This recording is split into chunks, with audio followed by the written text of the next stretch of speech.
Hello friends, welcome back to my channel entire study. So friends, अगर आप भी Jawahar Navodaya Vidyalaya class 6 entrance exam देने वाले हैं तो ये वीडियो आपके लिए बहुत ही इंपॉर्टेंट वीडियो होने वाली है। इस वीडियो में गणित का प्रश्न कराने वाला हूं।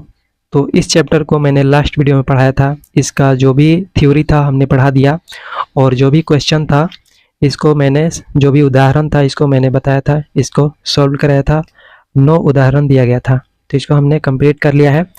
तो आज की इस वीडियो में हम इसको करने वाले हैं, अभ्यास प्रश्नावली को करने वाले हैं।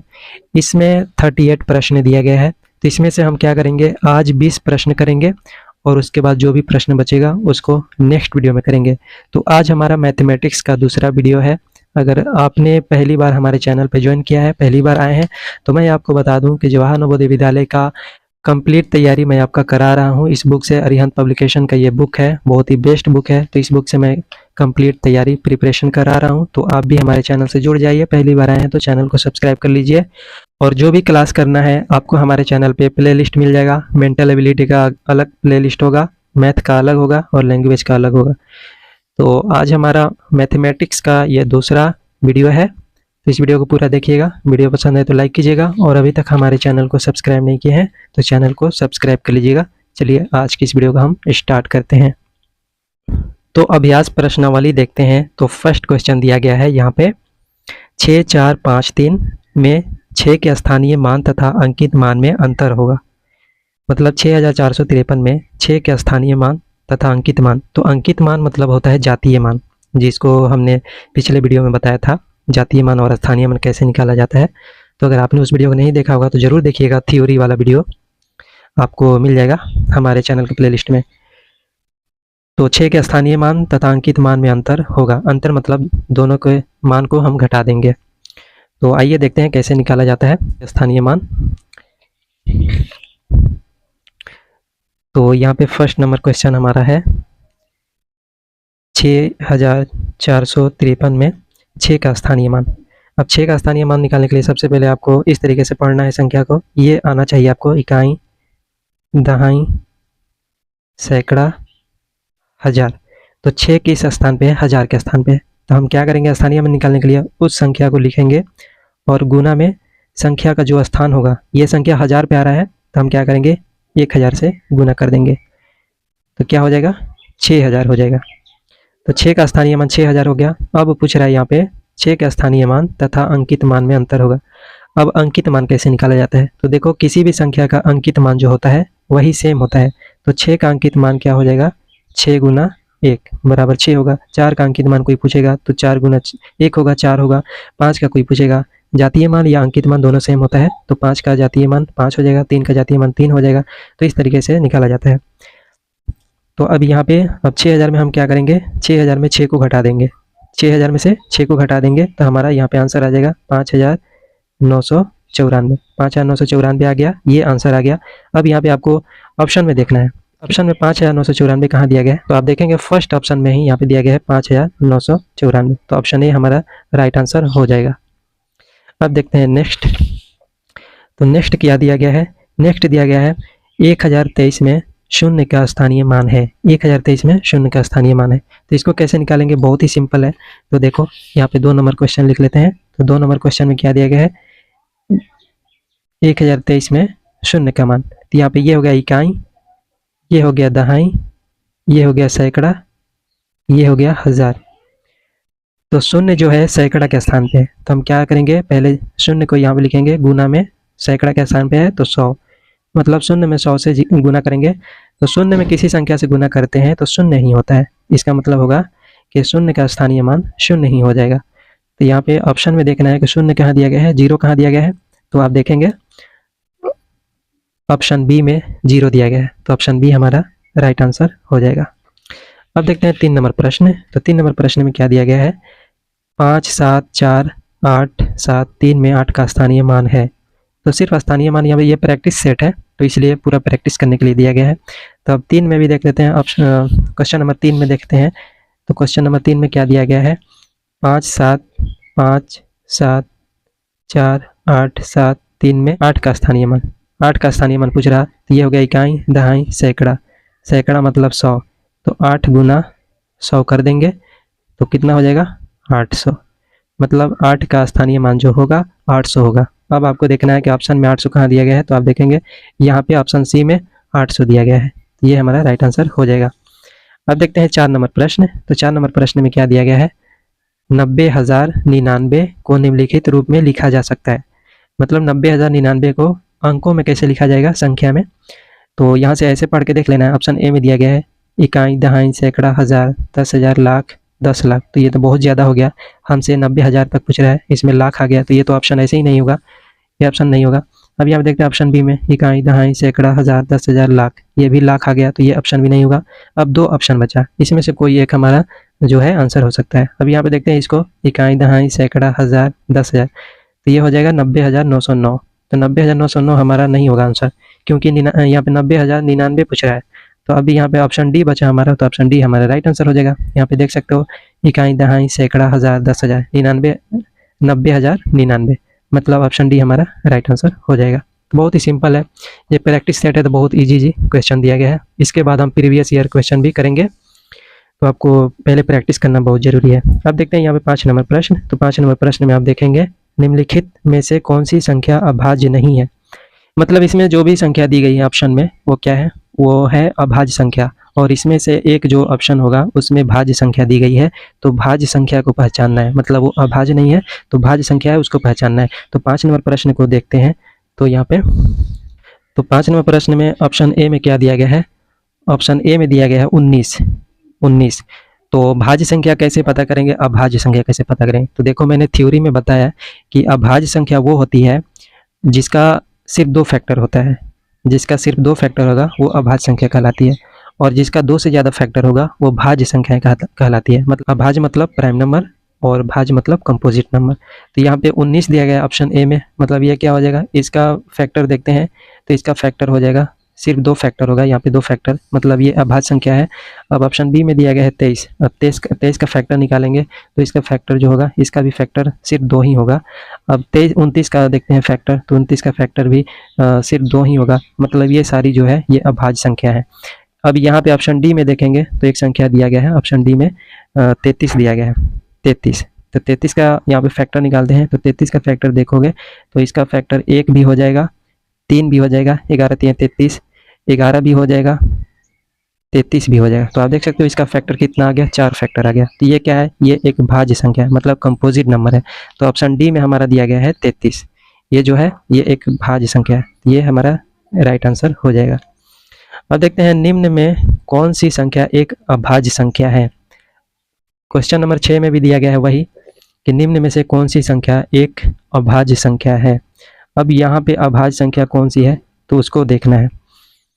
ऑप्शन ए में 27 दिया गया है, तो 27 का फैक्टर निकाल के देखेंगे तो 27 का फैक्टर 1 हो जाएगा, 3 हो जाएगा, 9 हो जाएगा, 27 हो जाएगा। मतलब 2 से ज़्यादा फैक्टर आ रहा, तो ये क्या होगा, एक कंपोजिट नंबर है। 2 से ज़्यादा फैक्टर आ गया तो ये क्या हो जाएगा, ये कंपोजिट नंबर हो जाएगा। अब यहाँ पे ऑप्शन बी वाले को देखते हैं, तो 57 है, तो 57 है, तो इसका फैक्टर निकाल के देखते हैं।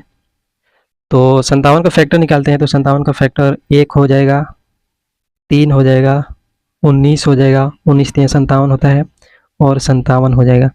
तो इसका फैक्टर आप देखेंगे 57 का, तो इतना सारा 4 आ रहा है फैक्टर, मतलब 2 से ज़्यादा है, तो ये क्या है, ये भी कंपोजिट नंबर है। अब 77 की बात करें, ऑप्शन सी में 77 दिया गया है, तो 77 का भी यहाँ पे 1 हो जाएगा फैक्टर, 7 हो जाएगा, 11 हो जाएगा, 77 हो जाएगा। तो 2 से ज़्यादा जिसका फैक्टर आएगा वो भाज्य संख्या है। मतलब ये तीनों जो है 27, 57, 77, ये तीनों भाज्य संख्या है। तो अब एक बचा हमारे पास ऑप्शन डी, तो ऑप्शन डी हमारा जो है ये क्या हो जाएगा, ये एक अभाज्य संख्या है।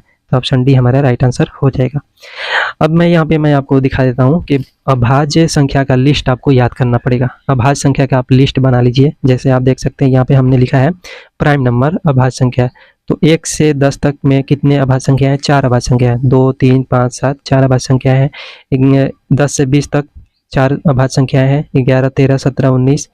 20 से 30 तक अभाज्य संख्या है, 23 है, 29 है, मतलब 2। 30 से 40 तक अभाज्य संख्याएं कितनी है, 31 37, 2 अभाज्य संख्याएं हैं। 40 से 50 अभाज्य संख्याएं 3 है, 41 43 47 3 है। 50 से 60 अभाज्य संख्याएं 2 दिया गया है, मतलब 53 59। और 60 से 70 अभाज्य संख्याएं 2 दिया गया है, 61 67। 70 से 80 दिया गया है, 3 अभाज्य संख्या है, 71, 73, 79। अब यहाँ पे 80 से 90 दिया गया है, 83, 89, 2 अभाज्य संख्या है। 90 से 100 दिया गया है, 1 अभाज्य संख्या है, 97। तो आपको इतना कम से कम 1 से 100 तक अभाज्य संख्याओं को याद करना होगा। तो 1 से 100 तक टोटल कितनी अभाज्य संख्याएं हैं? 25 अभाज्य संख्याएं हैं। तो आपको ये वाला चार्ट जो है इसको याद करना होगा। तो चलिए देखते हैं नेक्स्ट क्वेश्चन। तो नेक्स्ट क्वेश्चन क्या दिया गया है? 7वां नंबर प्रश्न दिया गया है, 7,502 को संख्यांक के रूप में लिखने पर प्राप्त होता है। अब यहाँ पे 7,502 दिया है, अब इसको नंबर्स में लिखना है तो कैसे लिखेंगे? तो ऑप्शन ए को देखते हैं पहले, इकाई, दहाई, सैकड़ा, हजार, 10,000, लाख। तो 7 लाख हो गया 502, मतलब यही वाला हमारा आंसर हो जाएगा ऑप्शन ए, 7,05,502। तो यही इसको राइट आंसर मार देते हैं, जब पहले मिल ही गया तो इसको ही मार देते हैं, राइट आंसर हो गया। अब यहाँ पे देखेंगे 8 नंबर प्रश्न में, तो 8 नंबर प्रश्न में आपको देखने को मिलेगा 50 से 100 तक कुल अभाज्य संख्याएं। 50 से 100 तक कुल अभाज्य संख्याएं कितनी है? तो आपको ये याद करना पड़ेगा कि 50 से 100 तक कुल कितनी अभाज्य संख्याएं हैं। जैसे यहाँ पे हमने लिखा है, यहाँ पे चार्ट मैंने आपको दिखाया था, तो 50 से 100 तक पूछ रहा है, तो यहाँ से मतलब 50 से यहाँ से स्टार्ट करते हैं। तो यहाँ पे देखेंगे 2 है, 2 4 है, 3 7 है, 2 9 है, 1 10 है, मतलब 50 से 100 तक 10 अभाज्य संख्याएं हैं और 1 से 50 तक 15 अभाज्य संख्या है। इसको आपको ध्यान देना है। तो कितने हो जाएगा? यहाँ पे आंसर दिया गया है 50 से 100 तक कुल कितनी अभाज्य संख्या है? तो 10 होगा। 10 होगा तो हमारा ऑप्शन ए राइट आंसर हो जाएगा।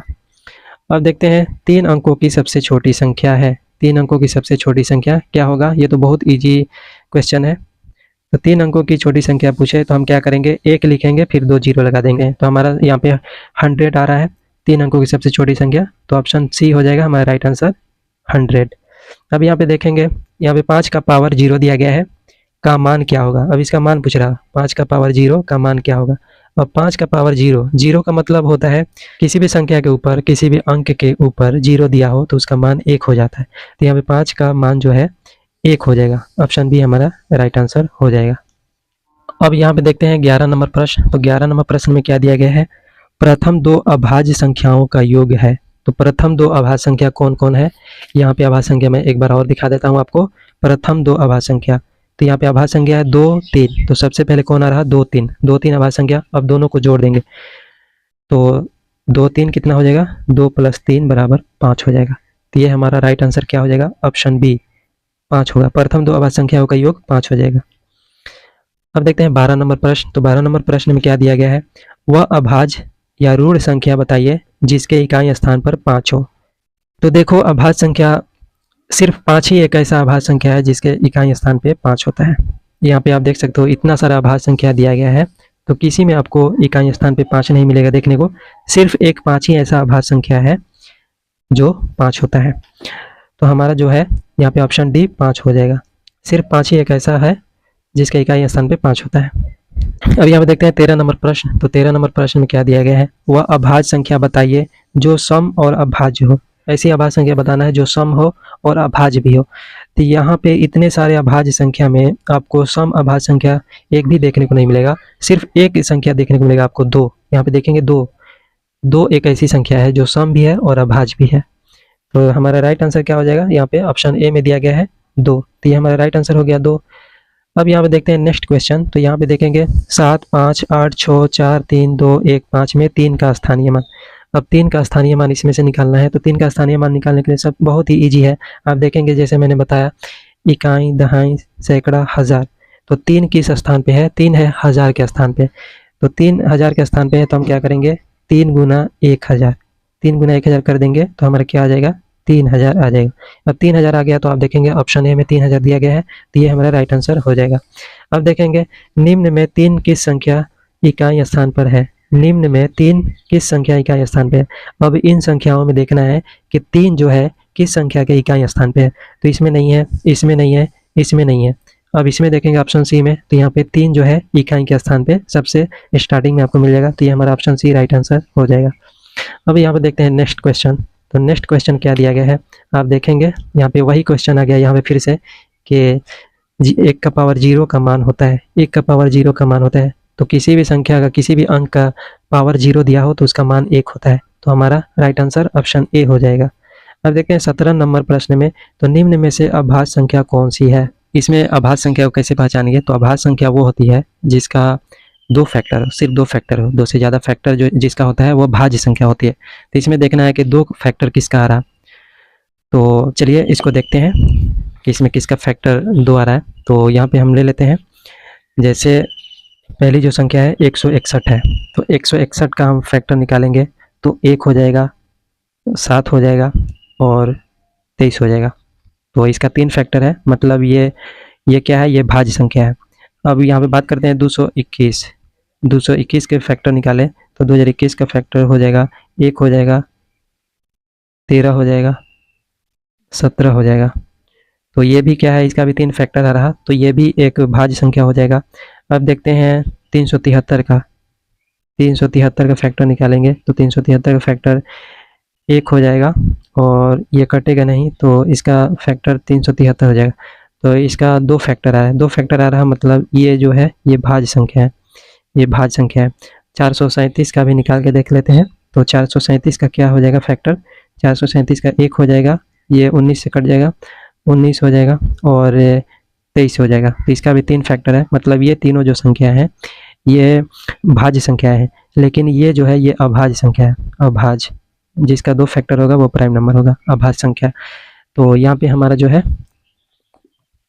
373 जो है ये एक अभाज्य संख्या है, 373, मतलब ऑप्शन सी हमारा राइट आंसर हो जाएगा।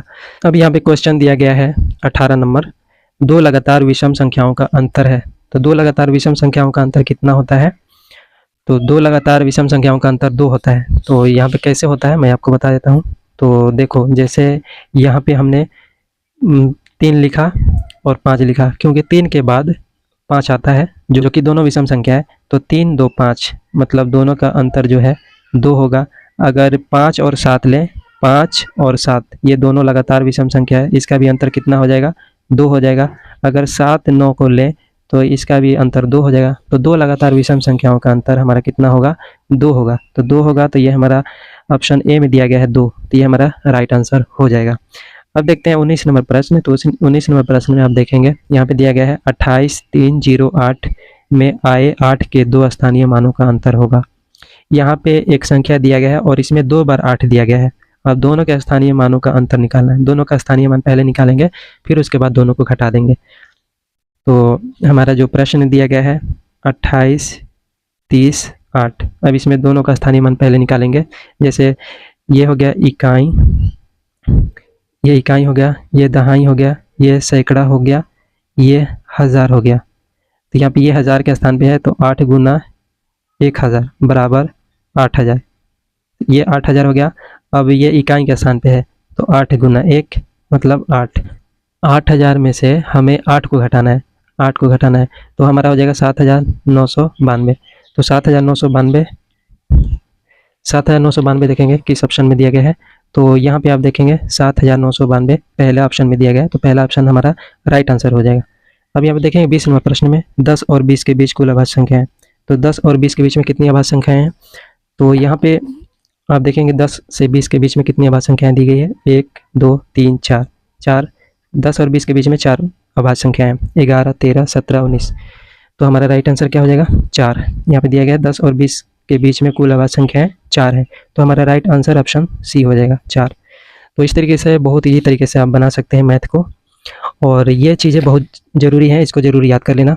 और इसका हो सके तो मैं चार्ट बना के इसका PDF में दे दूंगा अपने टेलीग्राम चैनल पे, तो टेलीग्राम चैनल को ज्वाइन कर लेना। तो आज की इस वीडियो में बस इतना ही रहने देते हैं, क्योंकि वीडियो काफ़ी बड़ा हो चुका है, लंबा हो चुका है, तो इसलिए 20 क्वेश्चन आज करा दिया। और उसके बाद यहाँ पे जितने भी और बचेंगे 20 10 30 8 38, मतलब 18 क्वेश्चन और बचा है, तो वो भी मैं नेक्स्ट वीडियो में करा दूंगा। सो आज की इस वीडियो में बस इतना ही, मिलते हैं नेक्स्ट वीडियो में। Bye bye, take care.